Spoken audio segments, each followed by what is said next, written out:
This is Ken Dixon, and you're watching The Stunner, the pulse of professional wrestling. Hey everyone, The Stunner, Graham here with Mr. Ken Dixon. How are you, sir? I'm good. How are you? I'm doing all right Awesome. here at Fight Factory. Yes. No Thanksgiving here in New Jersey. Yeah. You've got a hell of an opponent tonight. I do, but look, Matt, I think my opponent is distracted tonight. Okay. He's more concerned about why I wear cutoff shorts to the ring, and instead of like why he's gonna lose to me tonight. You know what I mean? So his mind is not in the right place. Yeah. That seems like a big weakness for him right now. He shouldn't be worried about what you're wearing. He shouldn't be. He should be worried about what you're going to be doing to him in that ring tonight. Correct. Yeah. So we're asking people about music as well as fighting today. What are some of your favorite go-tos in the gym or just when you're relaxing? What's the stuff that fires you up? So like I don't relax in the gym, so I think that's two different. There would be two different vibes, right? for sure. Even if I'm relaxing, it's probably still going to be something a little aggressive. We might do some B-sides from Metallica, right? Some of the ballads. But if I'm in the gym, it's Pantera. It's something aggressive. I do like a lot of Hank Williams III. Of course. That's a wild one. It's whatever's going to be heavy. I don't care if it's rock. I don't care if it's rap. You put on some weird EDM. As long as it's heavy and aggressive, we're going to get the job done. You know what I mean? Have you seen the reunited Pantera live yet? I just saw them in Philly with, I think they were with Limp Bizkit. No, I saw them with Metallica when they were coming through for the 2-day tour a year or two ago. It was good. I enjoyed it. That was with Zakk Wylde, right? Yeah. Yeah, Zakk, it. and then Charlie Benante on drums. Amazing stuff. So here in New Jersey, I don't know how much wrestling you've done in Jersey. What do you think of New Jersey? I'm not a fan. It's a little overpopulated for me. The people are kind of rude. So my favorite part of New Jersey is leaving New Jersey. Right? It's super cliche and kind of cheap to say, but that's just how I feel. I don't wrestle a lot in New Jersey because for me, my brand is important. So if you want to see Ken Dixon, you got to come to Fight Factory Wrestling. Where's your favorite place to go to while you're leaving New Jersey? You guys don't have Sheets here, so I can't stop at Sheets. I got to settle for a bum-ass Wawa or something, right? With the wackest sandwiches ever. Or I power through and I got to stop at a turnpike service station with the awful pre-made burgers and overpriced water, and so it all just kind of lends to wanting to get out as soon as possible. Yeah.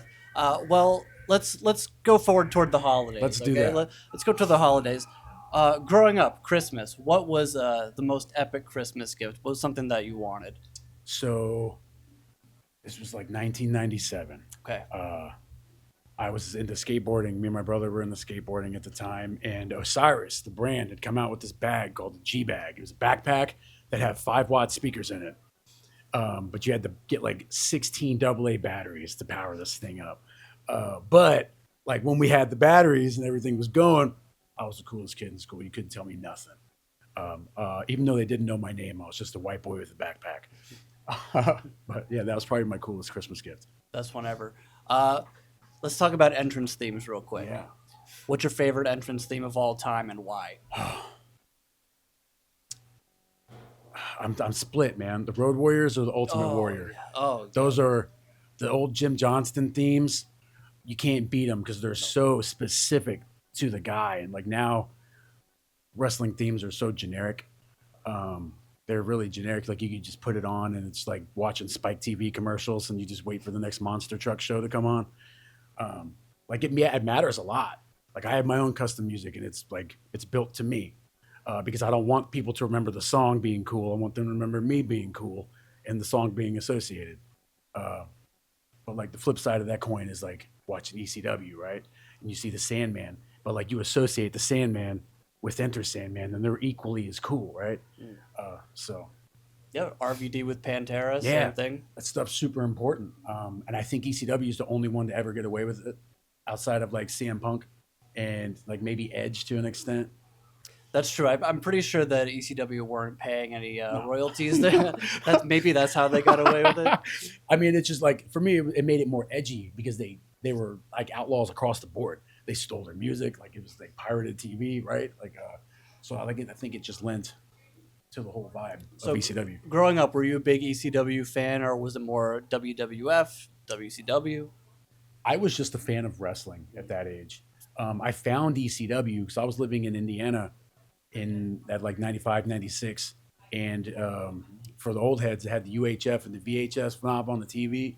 We used to have to turn it, I think it was like channel 3, and then you could use the VHF knob on the bottom. And we'd find it on like the sketchy, like super, like it was kind of like staticked out on one of those channels at like 11 o'clock on a Saturday night kind of thing. But when I found it, like my mind was blown. Like I watched WWF and WCW because I just loved wrestling, and finding ECW and how like raw it was, and like there was something about it being so like almost bush league that made it so appealing.